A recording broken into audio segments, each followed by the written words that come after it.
Sebelum memulai kampanye, calon presiden nomor urut 1 Anies Baswedan melakukan kampanye hari ini dengan melakukan sungkeman kepada orang tua untuk memohon doa restu. Setelah meminta restu, Anies berkampanye di Tanah Merah, Kota Jakarta Utara, dan Gor Ciracas, serta Pakansari, Bogor.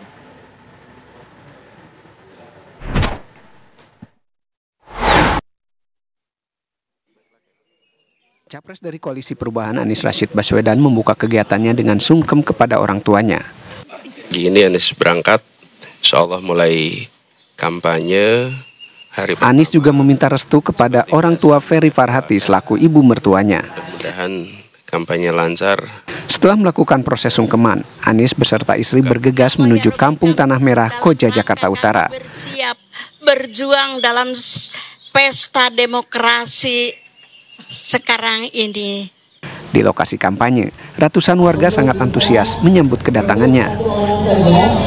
Bagi Anies, kampanye di Tanah Merah bukanlah kali pertama. Sebelumnya, ia pernah berkampanye saat mencalonkan diri menjadi Gubernur DKI Jakarta. Saat itu, Anies disodorkan kontrak politik oleh warga Tanah Merah. Mereka meminta untuk melegalkan kampung-kampung Tanah Merah yang ilegal. Ini adalah sebuah kampung yang masyarakatnya pada tahun 2016 itu datang ke rumah kami meminta untuk saya menjadi calon gubernur. Dan pada waktu itu saya jawab bahwa yang bisa mengajukan jadi calon gubernur itu adalah partai politik. Jadi sebaiknya sampaikan kepada partai politik. Pada waktu itu mereka berdondong-bondong, mereka menyewa Kopaja untuk datang, Kopaja atau Metro Mini gitu untuk ke sini. Nah, lalu saya sampaikan kepada mereka, apa sih yang jadi concern? Mereka ceritakanlah aspirasinya.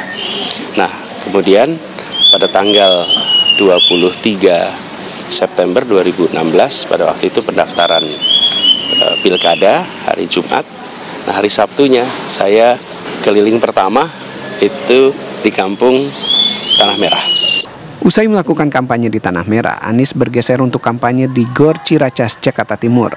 Anies juga melakukan kampanye hari perdananya di Pakansari, Bogor, Jawa Barat. Dari Jakarta, tim TV One mengabarkan.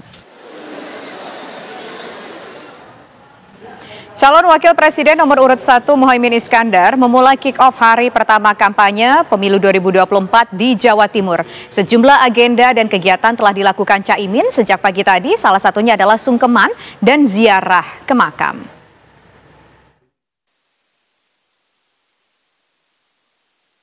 Sebelum memulai kampanye hari pertama, Cawapres Muhaimin Iskandar mengunjungi rumah sang ibunda yang terletak di kawasan Yayasan Mambaul Ma'arif, Pesantren Nur Khadijah, Jombang, Jawa Timur. Di sana, Caimin melakukan doa bersama dengan anggota keluarga dan melakukan sungkeman kepada sang ibunda.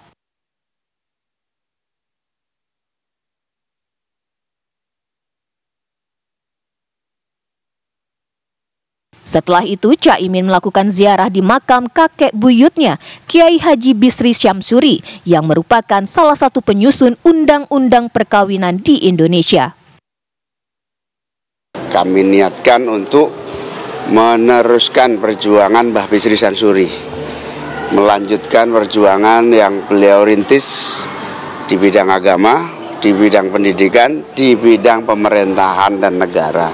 Mbak Bisri ini yang menyusun undang-undang perkawinan. Sampai hari ini undang-undang itu sangat relevan dan dibutuhkan menjadi panduan masyarakat dan negara di dalam mengelola keluarga.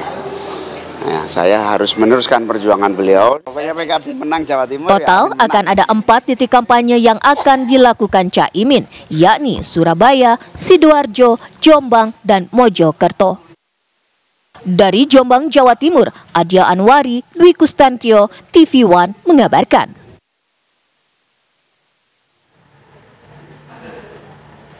Meski diperbolehkan untuk cuti kampanye, calon Presiden Prabowo Subianto memilih tidak berkampanye di hari pertama ini, pemirsa. Hari ini Prabowo memilih untuk menjalankan tugasnya sebagai Menteri Pertahanan Republik Indonesia. Sesuai dengan pernyataan tim kampanye nasional TKN Prabowo Gibran kemarin, hari ini Prabowo maupun Gibran tidak menjalankan aktivitas kampanye. Keduanya fokus untuk kembali bertugas masing-masing sebagai Menteri Pertahanan dan juga Wali Kota Solo. Sebelumnya TKN Prabowo Gibran menyatakan kick-off kampanye Pilpres 2024 akan dimulai dari wilayah Jabodetabek.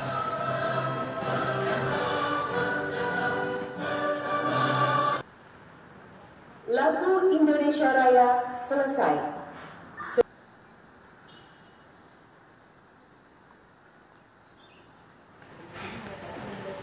Sama seperti Prabowo, Gibran Raka Buming Raka memilih masuk kerja di hari pertama jadwal kampanye hari ini. Tiba di Balai Kota Solo sejak pagi, calon wakil presiden Gibran Raka Buming Raka kembali berkantor setelah sejak Jumat hingga Senin tidak berada di Kota Solo. Di hari pertama kampanye ini, Gibran tidak berkampanye, justru kembali melakukan aktivitasnya sebagai wali kota Solo seperti biasa. Gibran mengatakan dalam minggu ini ia akan fokus menyelesaikan sejumlah pekerjaan, beberapa diantaranya adalah Solo Safari, Taman Balai Kambang, dan event seminar dan final Piala Dunia U17 di Solo. Untuk kick off Prabowo Gibran untuk kampanye, Mas. Yang kayak gitu nggak perlu ditanya. Kampanye, Mas? Enggak, ngantor biasa saja. Ada rencana mana, Mas? Enggak, ngantor biasa. Minggu ini kami fokuskan untuk penyelesaian Solo Safari, Balai Kambang, sama persiapan semifinal dan final Piala Dunia ya. Pak Prabowo-nya? Pak Prabowo-nya hari ini? Rahasia. Mengawali hari pertama masa kampanye pemilihan presiden, calon presiden nomor urut 3 Ganjar Pranowo menyambangi Merauke, Papua Selatan. Kedatangan Ganjar Pranowo ini disambut tarian khas suku Asmat. Bersama rakyat. Bapak Ibu, terima kasih. Calon Presiden Ganjar Pranowo disambut meriah dan antusias oleh masyarakat saat tiba di Bandara Mopah, Merauke, Papua Selatan. Ganjar pun diberikan mahkota serta noken yang disematkan oleh tokoh masyarakat setempat. Kalau Bapak dapat. Mantan Gubernur Jawa Tengah itu kemudian berdialog dengan masyarakat Merauke sambil menyerap aspirasi dari mereka. Dalam kampanye hari pertama ini, Ganjar memilih memulai dari ujung timur Indonesia, sementara Mahfud MD memulai dari ujung barat Indonesia. Hal ini merupakan strategi kampanye untuk bergerak dari pinggir ke tengah. Bagaimana sejarahnya? Iya, sebelumnya Bapak kalau kita berbicara, kami dari tim Ganjar Mahfud sudah menyiapkan dari awal. Jadi kita memilih di dua tempat, satu di Merauke, yang kedua di Sabang. Jadi kalau semua ingat lagu Sabang sampai Merauke, maka inilah spirit persatuan kita yang akan kita dorong, dan kami memulai dari dua titik ini. Saya dari Merauke, Pak Mahfud dari Sabang, kita berdialog dengan masyarakat. Dan dua-duanya kita ambil dari desa, karena itulah daerah yang memang atau wilayah yang memang membutuhkan perhatian. Di hadapan warga, Ganjar menyampaikan program-programnya jika terpilih menjadi presiden. Salah satu program yang dijanjikan adalah 1 desa 1 puskesmas dan pemerataan infrastruktur. Dari Merauke, Papua Selatan, Desius Termas, TV One mengabarkan.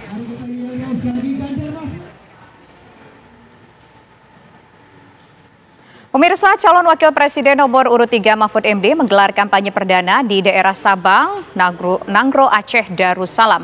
Mahfud disambut meriah oleh para simpatisan dan pendukungnya yang telah memadati lokasi acara sejak pagi hari. Assalamualaikum warahmatullahi wabarakatuh. Waalaikumsalam warahmatullahi wabarakatuh. Calon wakil presiden Mahfud MD menyapa simpatisannya di Sabang, Nangro, Aceh Darussalam. Untuk itu kami mengundang dalam kunjungannya di Sabang, Mahfud MD didampingi sejumlah tim pemenangan nasional Ganjar Mahfud. Untuk dapat memberikan di Sabang, Mahfud MD memaparkan program-program unggulan guru ngaji dengan meningkatkan kesejahteraan guru ngaji dan tenaga pendidikan keagamaan lainnya. Kain sarung. Menurut Mahfud MD, hal ini penting untuk membangun moral dan karakter anak-anak Indonesia dari Sabang hingga Merauke. Boleh tepuk tangan yang meriah untuk kita semua. Pendidikan yang lebih mudah dijangkau dengan bantuan beasiswa dan sebagainya akan menjadi prioritas dari pemerintah kelak agar Islam yang damai, penuh persahabatan, lahir diwarnai oleh Keanggunan, Aceh. Dalam gelaran kampanye perdananya, paslon nomor urut 3 Ganjar Pranowo dan Mahfud MD menggelar kampanye secara hybrid di 2 daerah, yaitu Sabang dan Merauke. Luar biasa, kita foto bersama. Pemilihan tempat kampanye perdana ini menunjukkan simbol persatuan dari ujung barat dan ujung timur Indonesia. Tim TV One mengabarkan. Untuk Pak Mahfud MD. Luar biasa sekali ya, seperti Memasuki masa kampanye, Presiden Joko Widodo telah memberikan izin cuti kepada menteri-menteri atau pejabat yang ingin berkampanye. Koordinator Staf Khusus Presiden Ari Dwi Payana mengungkapkan 2 izin cuti kampanye telah diberikan kepada Menteri Pertahanan Prabowo Subianto dan juga Menko Polhukam Mahfud MD. Meski Menteri diberikan izin berkampanye, pemerintah menjamin bahwa tugas-tugas dan aktivitas pemerintahan tidak akan terganggu. Apalagi izin cuti kampanye untuk Menteri hanya diperbolehkan selama 1 hari dalam seminggu. Selain cuti kampanye, para Menteri juga memiliki kesempatan berkampanye pada hari libur atau Sabtu dan Minggu. Proses pemerintahan kan tetap berjalan ya. Presiden hari ini aja ada rapat internal, kemudian di ratas. Saya kira menteri-menteri menjalankan tugas dan fungsinya masing-masing seperti biasa. Dan mengenai izin cuti kampanye bagi menteri yang anggota partai dan juga tim kampanye kan hanya 1 hari kerja dalam 1 minggu. Dan itu tentu ada juga mekanisme internal untuk mengaturnya, apakah di situ ada wamen yang kemudian menjalankan tugasnya atau seperti apa sudah dikelola dengan baik. Intinya pemerintahan tetap berjalan dengan normal, pekerjaan-pekerjaan yang harus diselesaikan segera diselesaikan oleh para menteri. Ketua Umum PDI Perjuangan Megawati Soekarno Putri pemirsa menuding pemerintah semena-mena seperti Orde Baru. Kabarnya usai jeda berikut, kami kembali sesaat lagi.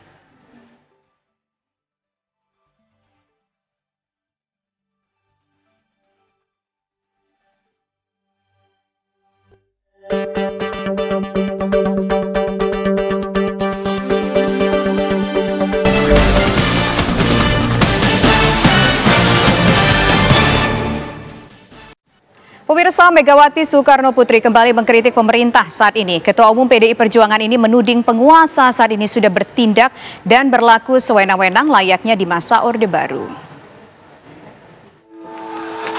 Kenapa Republik ini penuh dengan pengorbanan, tahu tidak? Mengapa sekarang kalian yang baru berkuasa itu mau bertindak seperti waktu zaman Orde Baru? Presiden kelima Megawati Soekarno Putri kembali berapi-api mengkritik perlakuan sewenang-wenang penguasa. Meski berasal dari partai penguasa, Megawati menuding penguasa saat ini sudah bertindak layaknya di masa Orde Baru. Saat rapat koordinasi nasional relawan Ganjar Mahfud se-Pulau Jawa, Megawati menyerukan para pendukungnya untuk berani melawan tekanan penguasa. Kita adalah negara merdeka berdaulat, punya ketatanegaraan, ketata pemerintahan. Jadi setiap orang yang tadi saya sebut, yang disebut orang pemerintah, semuanya harus taat pada perundang-undangan di Republik Indonesia ini. Enak aja undang-undang aja, emang yang punya siapa? Ibu udah gemes benar. Udah pokoknya kita jalan terus kampanye.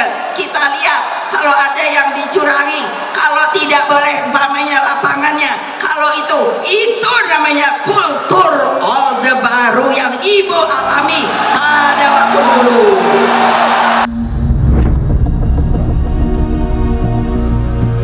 Oleh sebagian pengamat, tudingan Megawati ini dinilai menyindir adanya dinasti politik menuju Pilpres 2024. Namun, sebagian pihak menilai ini hanya upaya atau strategi biasa menjelang pemilu. Mungkin perdebatan tentang dinasti politik ini sangat mencuat ke permukaan, tetapi saya berpendapat bahwa dinasti politik ketika keluarga intinya naik untuk memimpin di tengah ayah atau ibunya sedang berkuasa. Jadi oleh karena itu saya sebutlah itu sebagai dinasti politik. Pandangan Bu Megawati tersebut menurut perspektif saya sebagai sesuatu pandangan yang sama sekali menolak segala bentuk apapun dinasti politik di Republik ini. Saya melihat bahwa pernyataan Bu Megawati merupakan tudingan ke salah satu pihak ataupun salah satu kubu, tapi perlu diapresiasi karena ini hal yang positif aja, namanya kritik di dalam negara demokrasi sangat diperlukan, dan tentunya perlu didefinisikan lebih lanjut oleh Bu Megawati dan teman-teman PDIP karena cukup tendensius, dan juga kondisi sekarang ini kan memang di Pilpres harusnya diisi dengan ide dan gagasan, bukanlah tuduhan-tuduhan. Kalau saya memahami ini kayak politik kain sarung aja, ini posisi dan nasib gitu. Dulu saya memahami bahwa ketika Pak Prabowo dalam kondisi berlawanan dengan kekuasaan, itu kan juga hal yang sama beliau alami. Narasinya juga sama. Jadi makanya publik, masyarakat melihat, oh ini kok seperti acting aja gitu. Karena itu persepsi publik. Karena dulu Pak Prabowo kan juga pernah posisi berganti, maksud Anda begitu? Posisinya berganti. Polanya sama gitu. Yang kemarin kekuasaannya di sini, sekarang kekuasaan bergeser ke sini. Nah, korbannya underdog efeknya juga berganti. Sikap keras Megawati terhadap pemerintah mulai mencuat pasca ditetapkannya Gibran Rakabuming Raka menjadi calon wakil presiden untuk mendampingi Prabowo Subianto. Saat ini, Prabowo Gibran menjadi pesaing kuat untuk menghadapi pasangan Ganjar Mahfud yang diusung PDI Perjuangan. Tim TV One mengabarkan.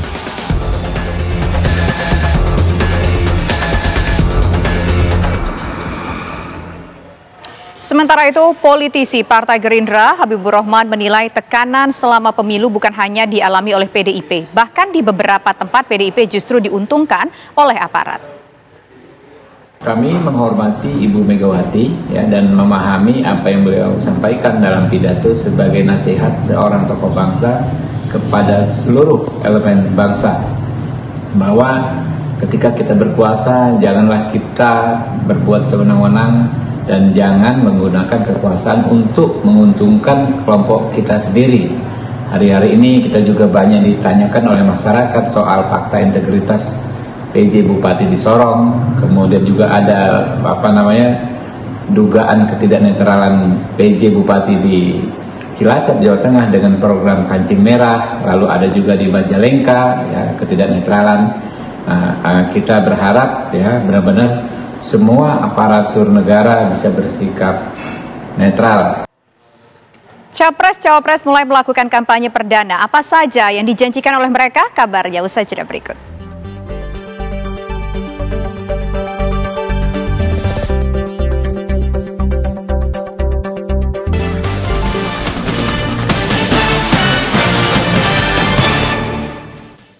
Berbagai manuver terus dilakukan para relawan untuk mendukung capres pilihannya. Untuk menarik simpati pemilih, para relawan semakin gencar melakukan deklarasi dan konsolidasi di antara para pendukung.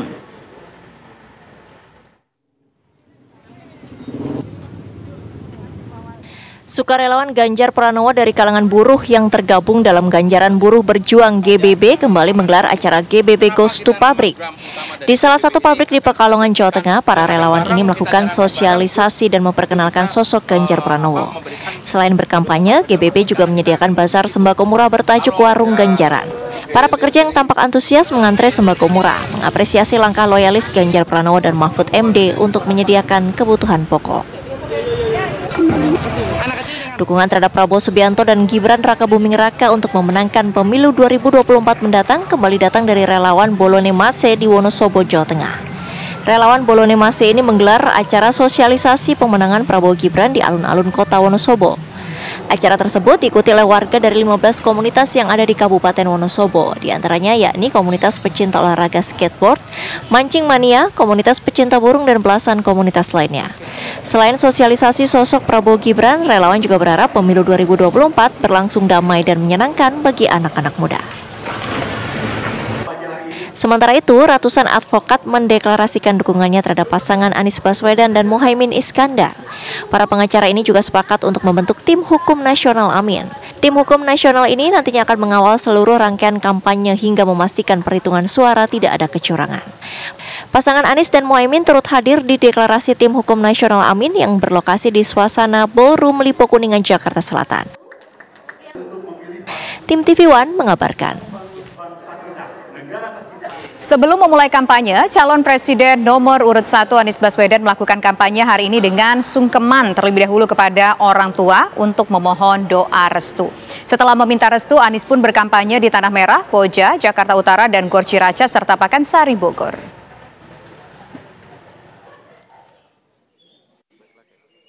Capres dari Koalisi Perubahan Anies Rashid Baswedan membuka kegiatannya dengan sungkem kepada orang tuanya. Ini Anies berangkat, insya Allah mulai kampanye hari. Anies juga meminta restu kepada orang tua Ferry Farhati selaku ibu mertuanya. Mudah-mudahan kampanye lancar.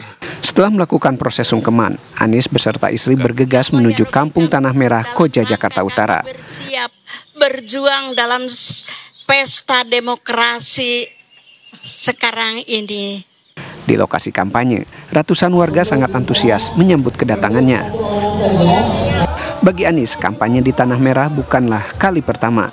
Sebelumnya, ia pernah berkampanye saat mencalonkan diri menjadi Gubernur DKI Jakarta. Saat itu, Anies disodorkan kontrak politik oleh warga Tanah Merah. Mereka meminta untuk melegalkan kampung-kampung Tanah Merah yang ilegal. Ini adalah sebuah kampung yang masyarakatnya pada tahun 2016 itu datang ke rumah kami meminta untuk saya menjadi calon gubernur.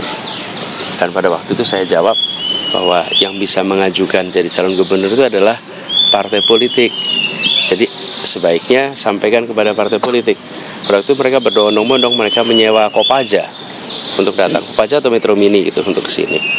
Nah, lalu saya sampaikan kepada mereka, apa sih yang jadi concern? Mereka ceritakanlah aspirasinya.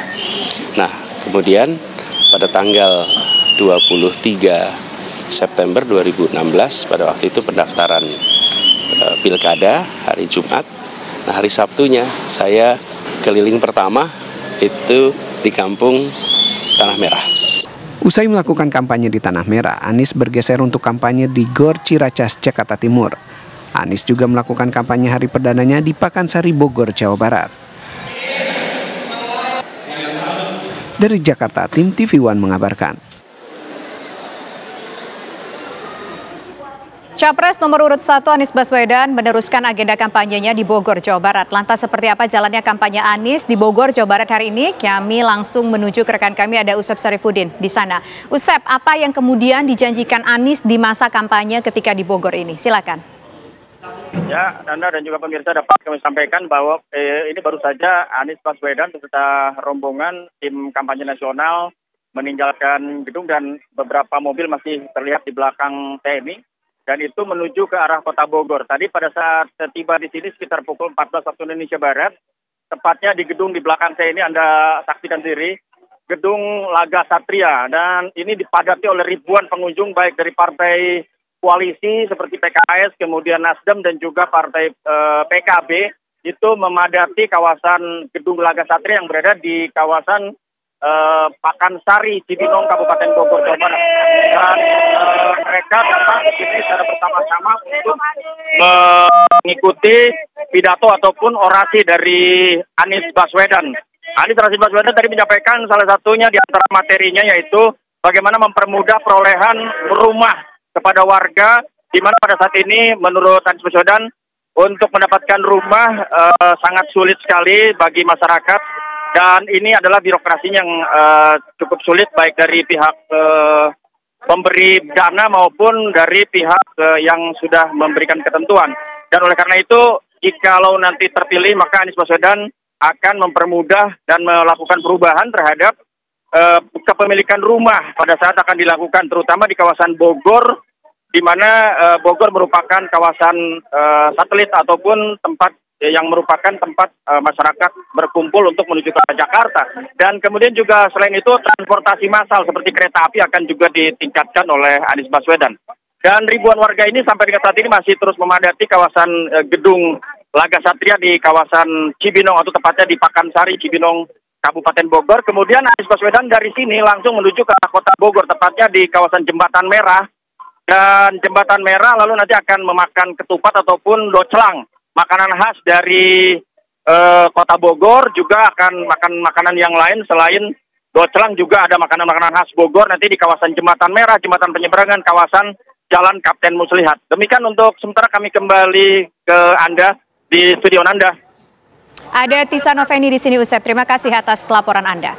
Pemirsa, meski Prabowo Gibran tidak ikut berkampanye di hari pertama, tim kampanye nasional TKN Prabowo Gibran ternyata tetap melakukan upaya untuk menarik simpati pemilih. Tanpa kehadiran Capres dan Cawapres, sekitar 100 orang dari tim relawan pendukung Prabowo Gibran dari Pulau Gebang berkumpul untuk menyuarakan dukungannya. Kampanye yang dilakukan dengan membagikan makan siang gratis untuk membebaskan Indonesia dari stunting ini dihadiri langsung oleh calon legislatif Dapil Jakarta Timur dari Gerindra Habibur Rahman serta Adnan Taufik.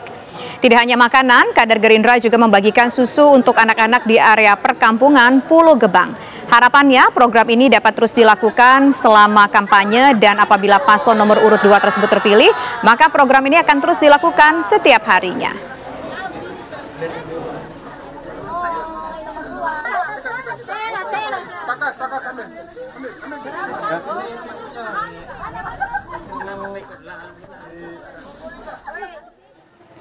Bukan hanya di Jakarta, tim kampanye nasional TKN Prabowo Gibran juga melakukan aksi bagi-bagi susu dan makan siang di Yogyakarta. Untuk melihat bagaimana aksi TKN di sana, pemirsa, sudah bergabung bersama kami ada Budi Zulkifli. Budi, silakan dengan laporan Anda.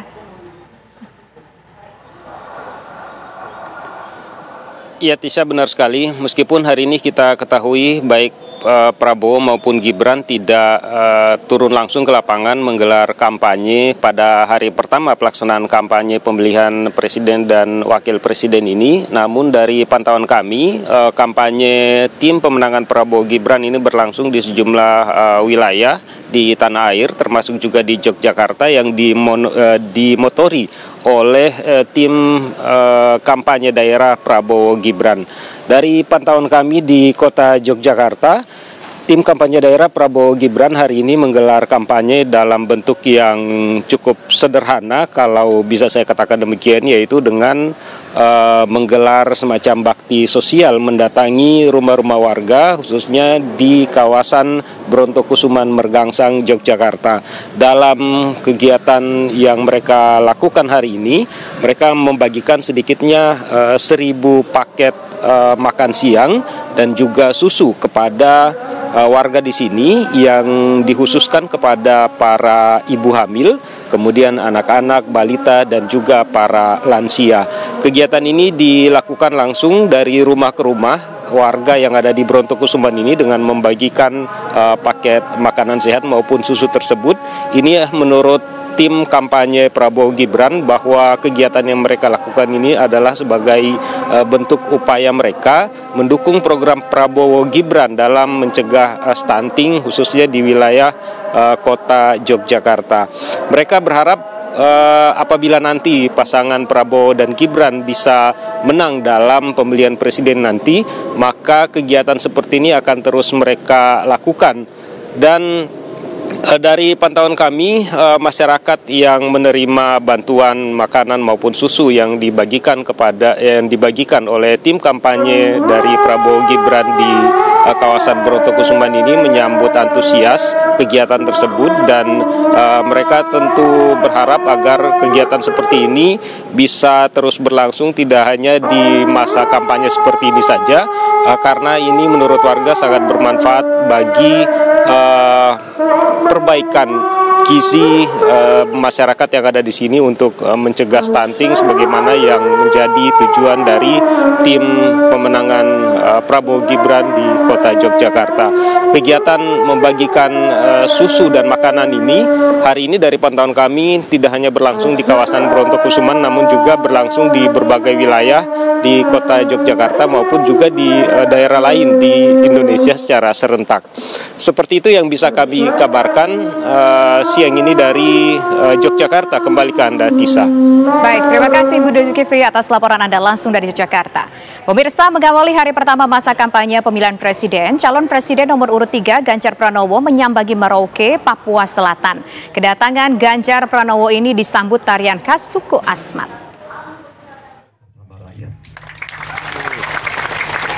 Bapak Ibu, terima kasih. Calon Presiden Ganjar Pranowo disambut meriah dan antusias oleh masyarakat saat tiba di Bandara Mopah, Merauke, Papua Selatan. Ganjar pun diberikan mahkota serta noken yang disematkan oleh tokoh masyarakat setempat. Kalau Bapak dapat. Mantan Gubernur Jawa Tengah itu kemudian berdialog dengan masyarakat Merauke sambil menyerap aspirasi dari mereka. Dalam kampanye hari pertama ini, Ganjar memilih memulai dari ujung timur Indonesia, sementara Mahfud MD memulai dari ujung barat Indonesia. Hal ini merupakan strategi kampanye untuk bergerak dari pinggir ke tengah. Bagaimana sejarahnya? Iya, sebelumnya Bapak kalau kita berbicara. Kami dari tim Ganjar Mahfud sudah menyiapkan dari awal. Jadi kita memilih di dua tempat, satu di Merauke, yang kedua di Sabang. Jadi kalau semua ingat lagu Sabang sampai Merauke, maka inilah spirit persatuan kita yang akan kita dorong, dan kami memulai dari dua titik ini. Saya dari Merauke, Pak Mahfud dari Sabang, kita berdialog dengan masyarakat. Dan dua-duanya kita ambil dari desa, karena itulah daerah yang memang atau wilayah yang memang membutuhkan perhatian. Di hadapan warga, Ganjar menyampaikan program-programnya jika terpilih menjadi presiden. Salah satu program yang dijanjikan adalah 1 desa 1 puskesmas dan pemerataan infrastruktur. Dari Merauke, Papua Selatan, Desius Termas, TV One mengabarkan.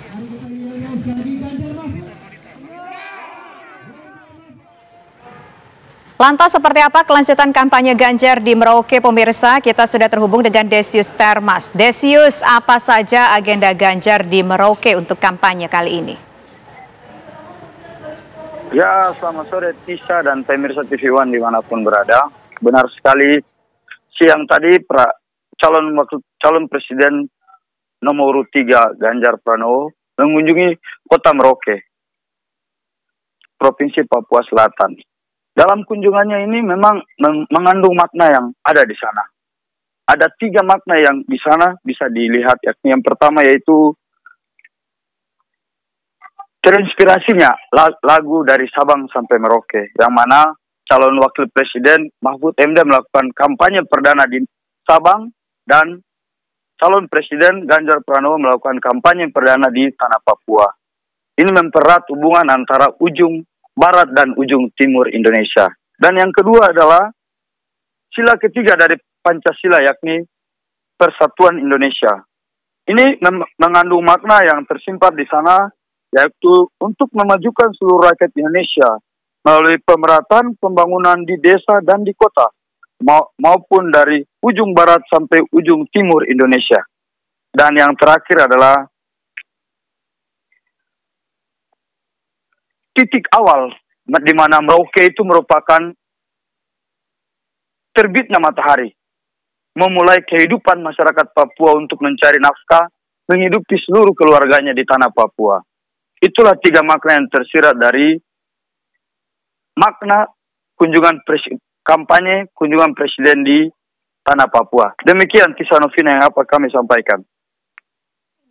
Mengabarkan langsung dari Merauke, Papua Selatan. Pemirsa, sejumlah relawan Capres mendeklarasikan dukungannya. Kabarnya sesaat lagi.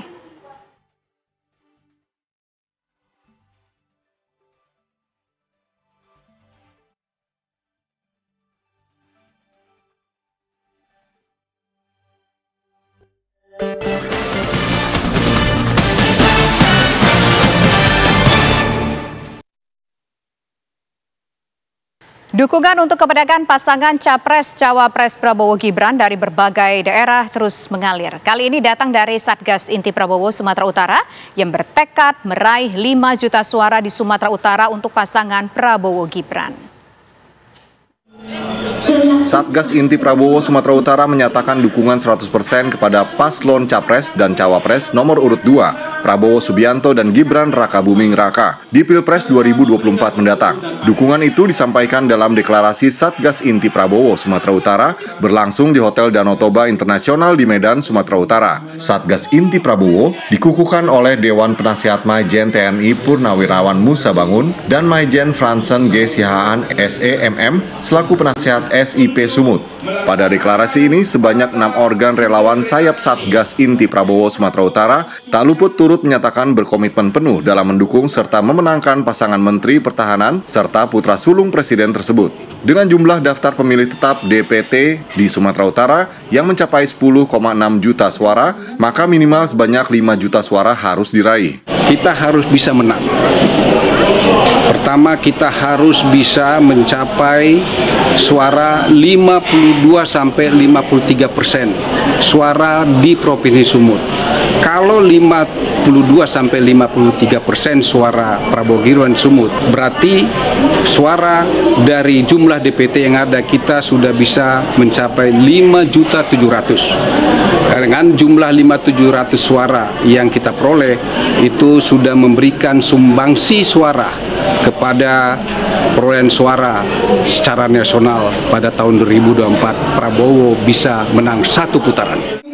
Dengan menyisakan 57 hari kerja, Satgas Inti Prabowo Sumatera Utara diharapkan tetap terus bersemangat dan konsisten demi mencapai tujuan memenangkan Prabowo Gibran dalam 1 putaran. Di antaranya relawan harus samakan langkah dengan merapatkan barisan baik ke Partai Koalisi Indonesia Maju, lapisan relawan Prabowo Gibran dan relawan Jokowi, sehingga bisa sama-sama merangkul di lapangan, terutama swing voter yang mana adalah pemilih pemula. Dari Medan, Sumatera Utara, TV One mengabarkan. Para relawan Capres dan Cawapres di Pemilu 2024 mulai memberikan dukungan untuk kandidat mereka masing-masing. Beragam acara dan deklarasi mereka lakukan guna memberikan dukungan kepada 3 Capres dan Cawapres.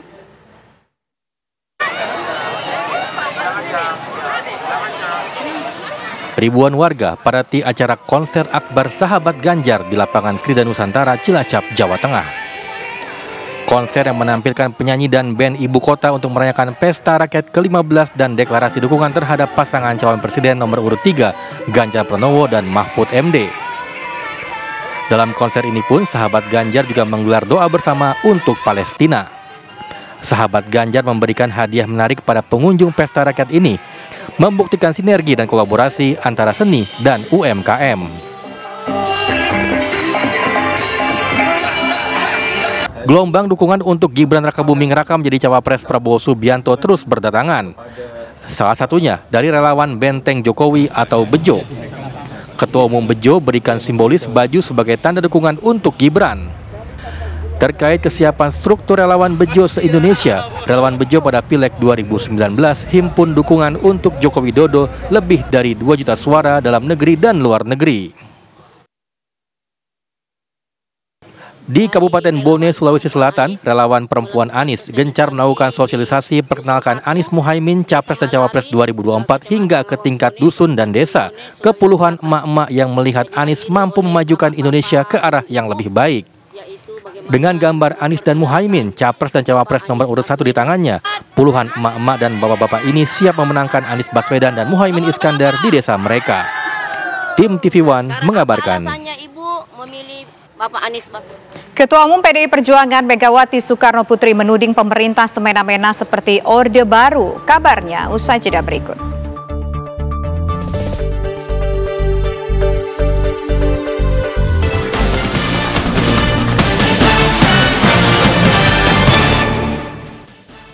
Megawati Soekarno Putri kembali mengkritik pemerintah saat ini. Ketua Umum PDI Perjuangan ini menuding penguasa saat ini sudah bertindak dan berlaku sewenang-wenang layaknya di masa Orde Baru.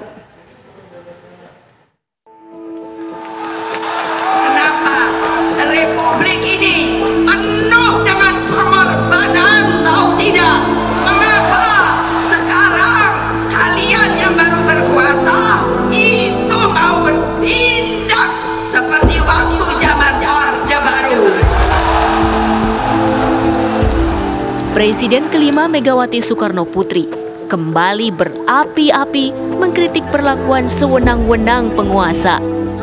Meski berasal dari partai penguasa, Megawati menuding penguasa saat ini sudah bertindak layaknya di masa Orde Baru. Saat rapat koordinasi nasional relawan Ganjar Mahfud se-Pulau Jawa, Megawati menyerukan para pendukungnya untuk berani melawan tekanan penguasa. Kita adalah negara merdeka berdaulat, punya ketatanegaraan, ketata pemerintahan. Jadi setiap orang yang tadi saya sebut, yang disebut orang pemerintah, semuanya harus taat pada perundang-undangan di Republik Indonesia ini. Enak aja undang-undang aja, emangnya punya siapa? Ibu udah gemes benar. Udah pokoknya kita jalan terus kampanye. Kita lihat kalau ada yang dicurangi, kalau tidak boleh umpamanya lapangannya, kalau itu namanya kultur Orde Baru yang Ibu alami pada waktu dulu.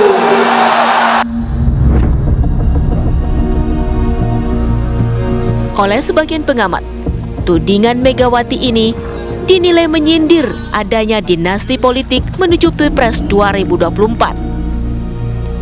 Namun, sebagian pihak menilai ini hanya upaya atau strategi biasa menjelang pemilu.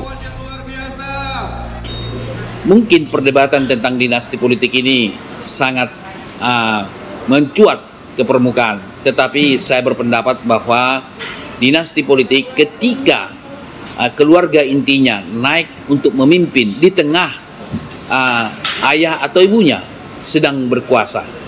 Jadi oleh karena itu saya sebutlah itu sebagai dinasti politik. Pandangan Bu Megawati tersebut menurut perspektif saya sebagai sesuatu pandangan yang sama sekali menolak segala bentuk apapun dinasti politik di Republik ini. Saya melihat bahwa pernyataan Bu Megawati merupakan tudingan ke salah satu pihak ataupun salah satu kubu, tapi perlu diapresiasi karena ini hal yang positif aja, namanya kritik di dalam negara demokrasi sangat diperlukan, dan tentunya perlu didefinisikan lebih lanjut oleh Bu Megawati dan teman-teman PDIP karena cukup tendensius. Dan juga kondisi sekarang ini kan memang di Pilpres harusnya diisi dengan ide dan gagasan, bukanlah tuduhan-tuduhan. Kalau saya memahami ini kayak politik kain sarung aja, ini posisi dan nasib gitu. Dulu saya memahami bahwa ketika Pak Prabowo dalam kondisi berlawanan dengan kekuasaan, itu kan juga hal yang sama beliau alami. Narasinya juga sama. Jadi makanya publik, masyarakat melihat, oh ini kok seperti acting aja gitu. Karena itu persepsi publik. Karena dulu Pak Prabowo kan juga pernah posisi berganti, maksud Anda begitu? Posisinya berganti. Polanya sama gitu. Yang kemarin kekuasaannya di sini, sekarang kekuasaan bergeser ke sini. Nah, korbannya underdog efek juga berganti. Sikap keras Megawati terhadap pemerintah mulai mencuat pasca ditetapkannya Gibran Rakabuming Raka menjadi calon wakil presiden untuk mendampingi Prabowo Subianto. Saat ini, Prabowo Gibran menjadi pesaing kuat untuk menghadapi pasangan Ganjar Mahfud yang diusung PDI Perjuangan. Tim TV One mengabarkan.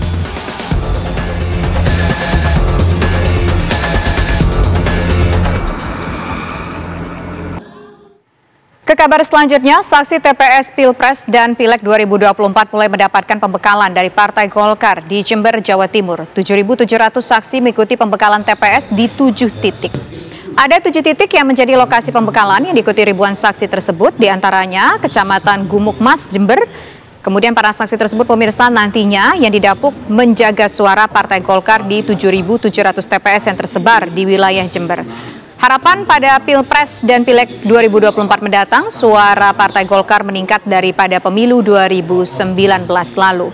Pembekalan para saksi ini diharapkan agar bisa bekerja dengan maksimal. Koordinasi komunikasi antar calon dan mudah-mudahan hasilnya juga akan baik. Karena kita semua Menjelang tahapan kampanye pemilu tahun 2024, Wali Kota Tangerang atau Wakil Wali Kota Tangerang, maksud kami pemirsa, Syahrudin dikukuhkan menjadi Ketua Tim Kampanye Daerah Pasangan Capres-Cawapres Prabowo Gibran.